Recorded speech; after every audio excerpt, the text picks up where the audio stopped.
Start. नमस्कार किसान साथियों, आज हम आपको मिलवाने जा रहे हैं एक ऐसे युवा किसान से जो खेती का बहुत अच्छे से तजुर्बा रखते हैं, कृषि यंत्रों की पूरी जानकारी रखते हैं। आइए हम आपको रूबरू करवाते हैं। विकास जी नमस्कार, पुण्य टीम की तरफ से मैं आपका स्वागत करता हूं। सबसे पहले आप किसान भाइयों को अपना परिचय दीजिए। नमस्कार जी, मेरा नाम विकास सांगवान है, गांव सरदारपुरा, जिला झुंझुनू, राजस्थान। बहुत बहुत धन्यवाद विकास जी। विकास जी, मैं आपसे जानना चाहता हूं कि सबसे पहले आपने कृषि की लाइन में कैसे जुड़े, कहां से आपने शुरुआत की? जी, मैंने 2009 में भाई साहब के साथ शुरुआत की थी, बड़े भाई थे उनके साथ। और 2009 में पुन्नी की मशीन लेके आया था मैं सबसे पहले, और उसके बाद लंबा चलता गया, बहुत सी मशीनें लेके आया हूँ। चलो आपको मशीनों से रूबरू करवा देता हूँ, दिखा देता हूँ। चलो बहुत सी मशीनें हैं मेरे पास। जी सर। 2009 में धर्मवीर जी हम मशीन लेके आए थे, डोली मशीन 5402 GD। ठीक है सर। फिर वो मशीन बेच दी हम। 2012 में फिर गए टोहाना पुन्नी में, नया मॉडल आया था, कटर मशीन लेके आए, साथ में डोली मशीन फिर नहीं लेके आए। ठीक है। उसके बाद हमने शुरुआत की थी पुन्नी की बीटी मशीन से, जो मैं आपको दिखाने जा रहा हूँ। ठीक है, दिखाइए। ये 2015 में लेके आए थे हम लोग। ठीक है सर। BT machine. ठीक है, तो मतलब आप आज भी आपके पास उपलब्ध है ये? हाँ, आज भी मेरे पास उपलब्ध है। ये चलती है? चलती है। काम करते हैं आप इसमें? करते हैं जी। 2018 में भी एक मशीन और लेके आया हूँ। बीटी ही? बीटी ही, डबल मशीन थी, डबल जो अब मेरे पास अवेलेबल नहीं है। ठीक है, कोई बात नहीं। उसके बाद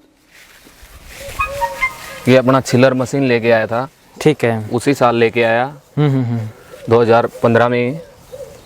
उसके बाद फिर किसानों की डिमांड बढ़ गई थी, तो इसलिए मैं मतलब पहले आप बीजने वाली लेके आए, फिर उसके अंदर खाद देने के लिए स्पेशली ये टिलर लेके आए। हाँ, तो उसके बाद कपास में एक ऐसा सिस्टम हो गया, बारिश ज़्यादा होगी जिसकी वजह से घास फूस ज़्यादा हो गया। तब किसानों ने डिमांड की कि भी कोई ऐसी मशीन आई हो तो लेके आओ। तो मैं पुन्नी में फिर गया। ठीक है। फिर वहाँ पूछा तो उन्होंने बताया कि वीडर बनाया हमने। हाँ, वीडर आता है एक अपना, जो ये वीडर है। ठीक है। ये 2016 में लेके आया था। सबसे पहले जो चैन में आया था, उसके बाद फिर बेच दिया था मैंने। बिल्कुल जी। फिर हमने 2018 में फिर नया वीडर खरीदा। उसके बाद जो अपना पुन्नी का रोटावेटर है। ठीक है। जो किसानों की एक डिमांड थी कि भी कपास को कोई काटने का सिस्टम हो, तो क्योंकि बारी इलाके में कपास खूब इलाकों में भई थी। तो आपकी साइड मतलब कपास अच्छी होती है? बहुत खूब होती थी, इसीलिए 2 बीटी मशीन लेके आए थे। फिर वो काटने के लिए इसको बोला, तो मैंने जाके पूछा बलदेव भाई साहब से कि कोई ऐसा रोटावेटर तैयार किया है कि जो कपास को काट सके। तो उन्होंने बताया कि तैयार किया है। तब के किसानों की डिमांड के लिए मैं वहाँ से इसको लेके आया। कपास की कटाई की बहुत अच्छा चलता है। मतलब आपका कहने का मतलब ये है कि तकरीबन हर प्रोडक्ट आप डबल लेके आए किसानों की डिमांड को देख। बहुत अच्छा। और आगे उसके बाद 2019 में ये अपना 8 फीटा रोटावेटर लेके आए थे। रोटावेटर समेत टंकी जी। इसका भी बहुत अच्छा रिजल्ट रहा।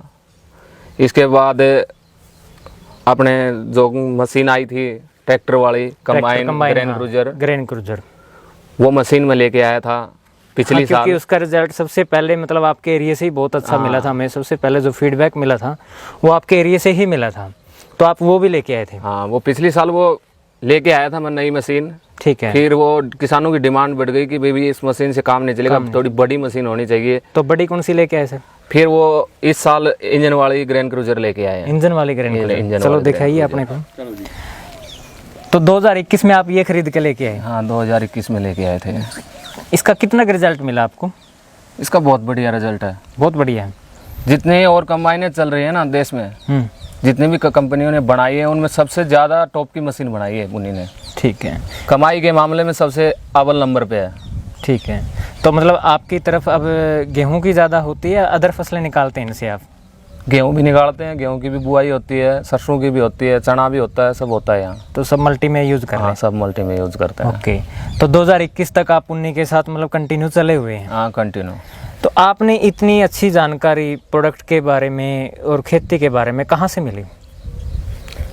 जी, मैं ऐसे ही जाता रहता था, किसानों से मशीन लेके आता था पुन्नी से, फिर उसको खोल के देख लेता था कि मशीन में क्या है। ठीक है। जैसे जैसे देखता गया, बाहर भी निकलता गया, बहुत छोटी सी उम्र में लग गया था मैं खेती के। उसमें मेरे को ध्यान हो गया, मैंने मशीनें खरीदी पुणे से, 1 खरीदी, 2 खरीदी, 3 खरीदी, ऐसे खरीदते खरीदते चला गया। 2009 में डोली ली थी मैंने मशीन, फिर 2012 में मशीन ले ली थी मैंने, फिर 2012 में ही कटर खरीद ली थी हड़म्बा। हाँ, 2014 में फिर कटर खरीद ली थी, फिर 2 मशीनें मैं और भी डोली मशीन लेके आया था। ऐसे बहुत सी मशीनें लेके आया हूँ। आप फिर किसान भी भाइयों आपने के मतलब लिए। अभी तक भी फिर भी काफ़ी मशीनें संभाल के रखी हुई हैं, हाँ। जिस हिसाब से आप काम कर रहे हैं। तो विकास जी, जब आप मतलब 2009 से यहाँ तक का सफ़र रहा, आपको कहीं पे कोई पुण्य की तरफ से सर्विस में कोई परेशानी तो नहीं आई? ऐसी कोई परेशानी नहीं आई। आपको क्या लगता है कि और कंपनी के मुकाबले सर्विस कैसी है? और कंपनी के मुकाबले बढ़िया है सर्विस। बढ़िया। हाँ, प्रोडक्ट में कितना कदम लग गया? बहुत दम है जी, बहुत दम है। लोहा लगाते हैं। अच्छा, पसंद करते हैं आप? पसंद करते हैं उसको। ओरिजिनलिटी इसी को कहते हैं, ठोस बनाते हैं, चीज़ को बनाते हैं। बनाते हैं, बिल्कुल। विकास जी, जब आप 2021 में ये कंबाइन लेके आए थे, तो उस समय क्या सोचा था आपने कि एक ट्रैक्टर वाली कंबाइन को सेल करके एकदम से इंजन वाले, क्योंकि बजट एकदम से डबल हो जाता है, तो आपने क्या विचार सोच के कि एकदम से इतना डबल मैं खर्च कर रहा हूँ, तो कुछ न कुछ तो आपका फोकस होगा कि इससे मैं ये खरीद के मेरा बजट यहाँ तक जाएगा और इससे मैं इतनी इनकम कर सकता हूँ। तो आपने जो सोचा था, क्या उसके ऊपर ये कंबाइन खरी उतरी? उसके ऊपर खरी उतरी है जी। खरी उतरी है। तो आगे का क्या प्लान है आपका? आगे का यही प्लान है, 2022 में फिर नई ग्रैंड क्रूजर नहीं लेके आएंगे। तो आपको पुन्नी ग्रुप के साथ जुड़े हुए इतने अच्छे साल हो गए, आप किसान साथियों को क्या संदेश देना चाहेंगे? मैं किसान साथियों को संदेश यही देना चाहूँगा कि पुन्नी के साथ जुड़े, उनकी मशीनें लेके आएँ। जो प्रोडक्ट आता है उन सब कंपनियों से भारी प्रोडक्ट बनाते हैं, लोहा लगाते हैं। आप ग्रैंड क्रूजर से उठा लो, सबसे हैवी इंजन लगाया है इसके अंदर, 133 HP का। बिल्कुल, किसी में नहीं लगाया। नहीं, किसी में 777 में भी लगाया, 133 HP किसी कंपनी ने लगाया नहीं है। बिल्कुल बिल्कुल। मतलब कोई भी चीज़ लगाओ, एक सिस्टम ऐसा चलाते हैं कि समय के हिसाब से मशीनों को बढ़ाते जा रहे हैं। बिल्कुल, जो कि किसान की आगे आगे जाते डिमांड बढ़ रही है ना, उसी हिसाब से मशीन भी उसी हिसाब से मिल रही है किसानों को। बिल्कुल। पुन्नी ग्रुप, किसान साथियों, पुन्नी ग्रुप का हमेशा शुरू से ही आज तक एक बहुत बढ़िया मतलब तकनीकों पर काम करना, इनका नेचर सबसे अच्छा है कि किसानों की सबसे पहले भांप लेते हैं कि उनको क्या आवश्यकता है, उसके अकॉर्डिंग ही मशीनों को ढालते हैं, उसके अकॉर्डिंग ही मशीनों की मतलब नई डेवलपमेंट करते हैं। जैसे विकास भाई ने बताया कि किसानों की एक बहुत बड़ी समस्या थी भूसे की, क्योंकि एक बड़ी कंबाइन लेते थे 20-22 लाख रुपए की, फिर स्ट्रा रिपर लेना पड़ता था। तो 2016-17 में जब कंबाइन ये लॉन्च की थी, तो बहुत अच्छा रिजल्ट इस एरिया से मिला था जहाँ से विकास जी बिलोंग कर रहे हैं। इसके बाद आज कंटिन्यू बहुत अच्छे रिजल्ट के साथ साथ एक 777 आपने जो 14 जनवरी को लॉन्च हुई थी, 777 नया वेरिएंट जो लॉन्च हुआ था, उसका भी बहुत अच्छा रिजल्ट रहा। धीरे धीरे थ्रेशर का काम कम होने के साथ साथ धीरे धीरे कंपनी ने अपना ग्रोथ कवर किया कंबाइन में। अब कंबाइन में आने के बाद जैसे विकास जी ने बताया कि इनकी उम्मीदों पे बहुत खरा उतरी है, ऐसे ही पुन्नी ग्रुप की हमेशा ये सोच रहती है कि हर किसान की जो है वो उम्मीदों के ऊपर खरा उतरे। विकास जी, आपने अपना कीमती समय दिया, इसके लिए मैं आपका तहे दिल से धन्यवाद करता हूँ। आशा करता हूँ ऐसे ही आगे भी अपना सफ़र जारी रहेगा, आगे दोबारा फिर आपसे मुलाकात करते रहेंगे। तब तक हम आपसे विदा चाहते हैं। धन्यवाद जी आपका, समस्त पुन्नी टीम का धन्यवाद। बलदेव भाई साहब, दीप भाई साहब, बहादुर भाई साहब, सबको नमस्कार मेरा और बहुत बहुत धन्यवाद। पूरी समस्त टीम पुन्नी टीम को, धर्मवीर भाई जी आपको भी बहुत बहुत धन्यवाद। धन्यवाद सर।